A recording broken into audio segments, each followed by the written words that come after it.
This is a little bit old news now, and I covered this on my live stream yesterday, but this is the most phony thing I've ever seen from Republicans, and that's saying something. So in case you missed it, over the weekend, we had Easter. But it also happened to be Transgender Day of Visibility, which is always on March 31st every single year since 2009. Now, Congress Karens like Marjorie Taylor Greene could not handle the fact that Easter happened to fall on March 31st, which ever since 2009 has been declared Transgender Day of Visibility. She said Biden and the Democrats decided Easter, the holy day of our Savior's resurrection, as Transgender Day of Visibility. No, Biden did not decide that Easter is going to be this day. If you actually go and look up the origin of this, it actually comes from an activist back in 2009. And it's been happening every single year since then. Just because you didn't know about it doesn't mean it didn't exist. And of course, you have other conservatives that are also making a huge stink out of this, like somehow Transgender Day of Visibility is there to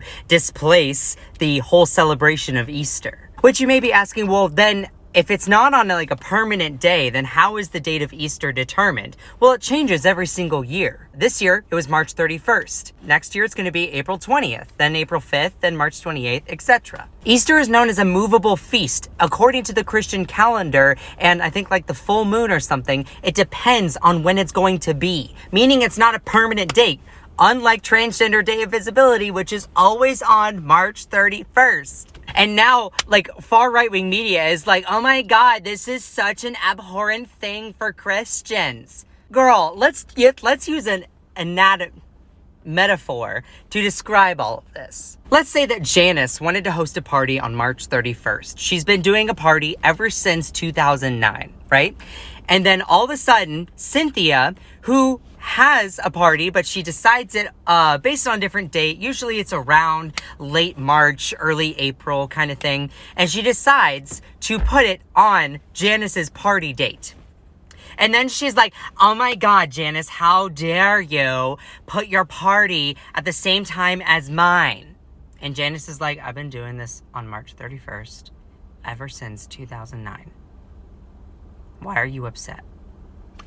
So for conservatives to get angry at the fact that they coincided on the same day is just absurd. And furthermore, let's address the inherent belief that in some way there is opposition, like you cannot be trans and Christian. There are so many different trans people who are Christians. I know many people who are trans on this app, or know people who are trans that are Christians, and they are amazing people. So I don't know why there is this disconnect, why people think that you cannot be trans or support trans people and not be Christian. That is the most transphobic thing ever. No, we are not doing that. Not in 2024, no ma'am. And I'll say two more things on this. First is that many Christians were insulted that Biden decided to recognize that March 31st is Transgender Day of Visibility. But let the receipts show that at 8:45 a.m. Eastern Standard Time, he wished everyone a happy Easter. And later on at noon, 12 p.m., Eastern Standard Time, said Happy Trans Day of Visibility.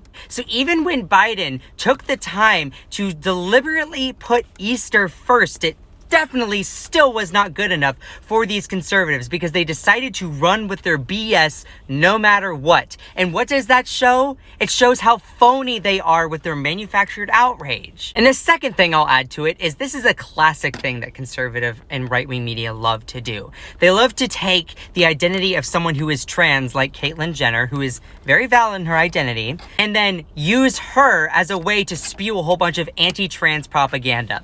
Let's read the exchange, shall we? When asked by one of the reporters on Fox News, she said, first of all, Trans Day of Visibility is fine. I've used it in the past. Okay, pause.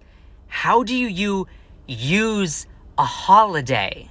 How do you use a day where you're supposed to be celebrating something?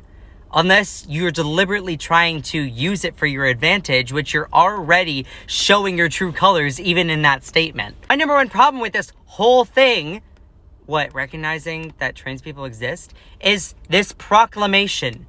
What proclamation? Saying, hey, happy Transgender Day Visibility. What kind of proclamation?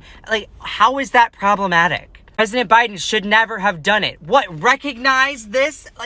It doesn't make sense. And then she goes, to be honest with you, if he just said nothing, it would have been fine. And they use trans people who throw their entire community under the bus in order to spew the most anti-trans stuff. And this is what far right-wing media does. So what are our takeaways? Our takeaways are the fact that Republicans are so phony in their outrage. They know they're spewing absolute BS, but they still do it. And it's my job, as someone who is an amateur journalist on TikTok, to point out their hypocrisy. It is finger-licking delicious.